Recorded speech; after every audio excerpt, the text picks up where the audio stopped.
Hey class, today we're going to investigate properties of exponents. The first part is review. So get out your highlighters. Let's go ahead and check out exponents. All right, so the first time they want us to rewrite the mathematical expression, we're going to do it in expanded form. So I'll do the first one for you. Alrighty. You should have 3 4s. That's 4 times 4 times 4. If you want to multiply that out, 4 times 4 is 16. 16 times 4 is 64.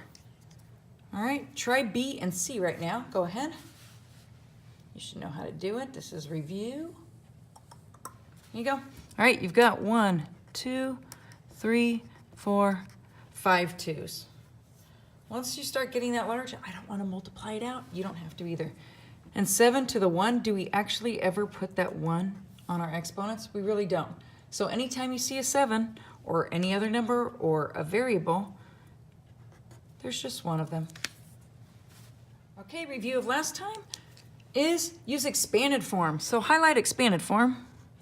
I know you guys don't like to do expanded form, but it actually helps, especially when we're going to learn more rules today about exponents. They start to get confusing.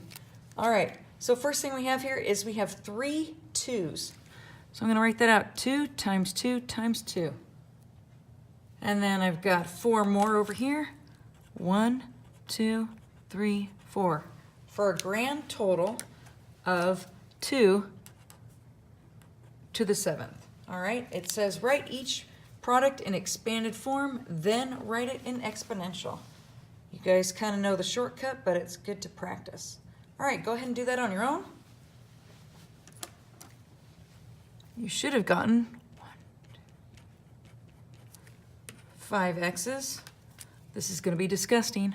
1, 2, 3, 4, 5, 6, 7, 8, 9, 10, 11, 12. Oh my goodness. Definitely don't want to write that out all the time.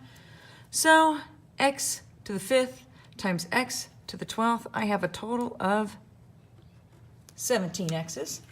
All right, and the last one, I've got 2 10s and 1, 2, 3, 4, 5. 5 more 10s for a total of 7. A lot of 7s there. All right, so if you remember the rule, as long as they've got the same base, see how these guys are both the same? They're like terms. Does that sound familiar? I'm going to even write that in. We did like terms a long time ago. We're going to do them again. As long as they're alike, we can add the exponents. So you should get a to the m plus n. You just add them.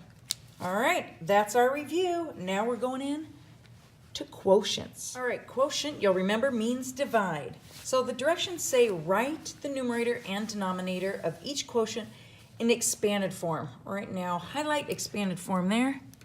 We're going to write it out. It's going to help you in the long run. Here we go. So my suggestion is make a new fraction line right there. All right, do that right next to it. All right, now we're going to write out up top in the numerator, I have 4, 4, 4, 4, and 4. I did not make it long enough here. There we go. All right, down in the numerator, I have 2 4s. All right, and you might remember that anything divided by itself is just 1. Do you guys agree? 4 goes into 4 once, and it goes into 4 once again. All right, 4 goes in here once, 4 goes in here 1. I got a lot of 1s. All right, but it doesn't matter. What's 1 times 1? It's just 1. All right, so I've got 4, 4, and 4. A grand total of 3 4s. And you want to pay attention to where those 4s are. If you notice, you have more 4s up top in the numerator. So your answer is also up top in the numerator. I'm going to give you tougher problems where that's not always the case. All right, you ready to try it on your own? Don't be afraid. Harry decided to join you. You know, he loves math. Just can't get enough. All right, so write out your fraction line. And then go ahead and write the x's in expanded form.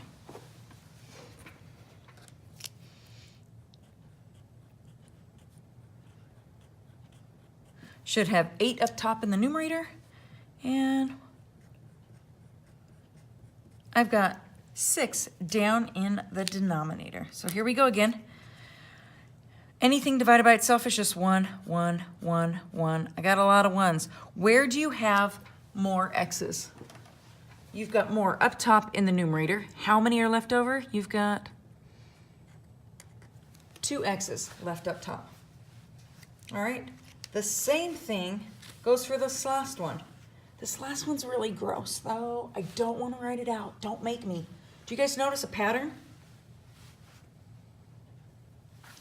Take a look. They're going to cancel each other out, and you're always looking for how many are left over, right? Or how many more you have. In this case, for part B, didn't you have 8 up top, 6 in the bottom? What's going to happen?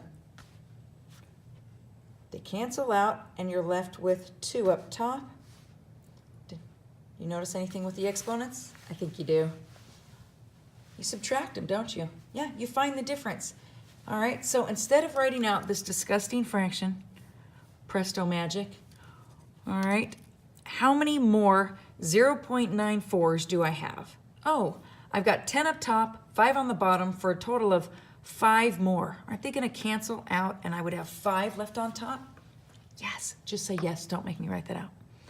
All right, so they're up top. So my answer is going to be 0.94, and there were 5 of those left over after I canceled all of them out.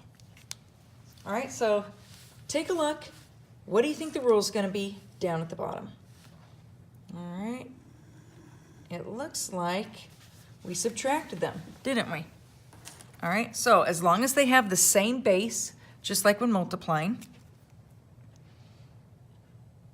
you're going to subtract or ask yourself, where do you have more? All right, I'd like you to write that down. You can even put it in quotes. All right, where do you have more? Okay, that's important. Where do you have more A's in this case? Because we're going to cancel them out, and whatever's left over, that's where they're going to be. All right, I'm going to show you a hard one. Look at practice problem step 5A. That one's kind of gross. Write it out and expand it. Don't do the shortcut yet. We're going to get to that. So once again, write your fraction line. Every time you'll thank me when they get ugly. I'm telling you, this one's about to get ugly. Okay, here we go. So I have 3 2's up top in the numerator, and I've got 4 down in the denominator. All right, well, they're going to cross cancel, right? 2 divided by 2 is 1, 1, 1. Where do you have more 2's? You have more in the denominator. So that's where your answer is going to stay. Do not move it up top. That's deadly. So down in the bottom, you've got a 2. And what are all these little numbers I drew right there and crossed out? Weren't those all 1s? What's 1 times 1 times 1? It's 1. All right, your answer is 1/2. Ask yourself, where did you have more 2's? Oh, I had more 2's down in the denominator, so that's where it stays. That's where most students make their mistake every single year, year after year. So don't make that mistake. All right, watch out. All right, try B on your own right now. Keep in mind, where do you have more 4's?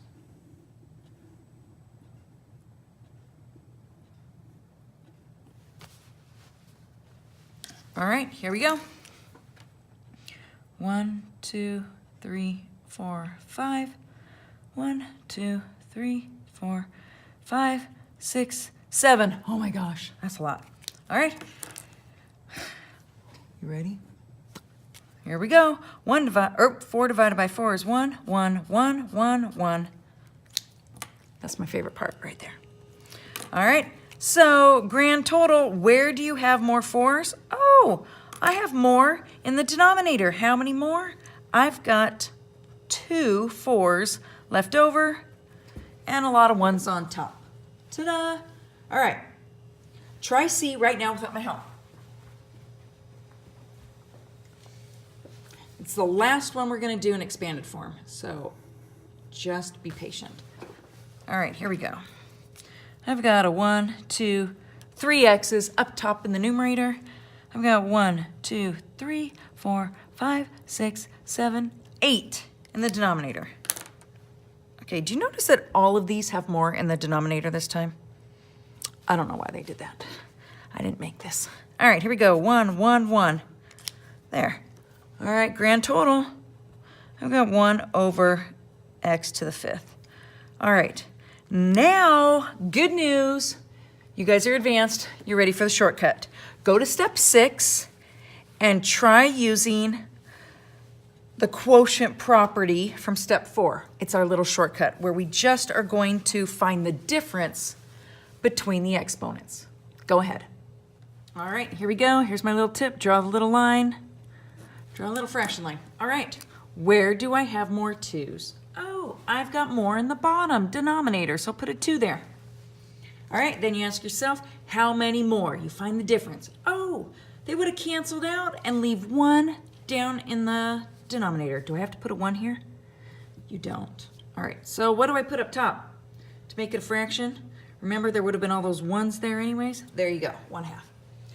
All right, next one. 4, 4, 4, 4, 4. If you don't like the shortcut, don't do it. All right, I have 2 more 4's left over in the denominator. There you go. All right, and once again, you do not have to use a shortcut. You can always write it out in expanded form so your mind doesn't forget how to do it. Okay, and in this case, where do you have more x's? Oh, I've got more in the denominator. Again, that's 6 problems in a row. And subtract those 2, I think I would have had 5 left over, right? There we go.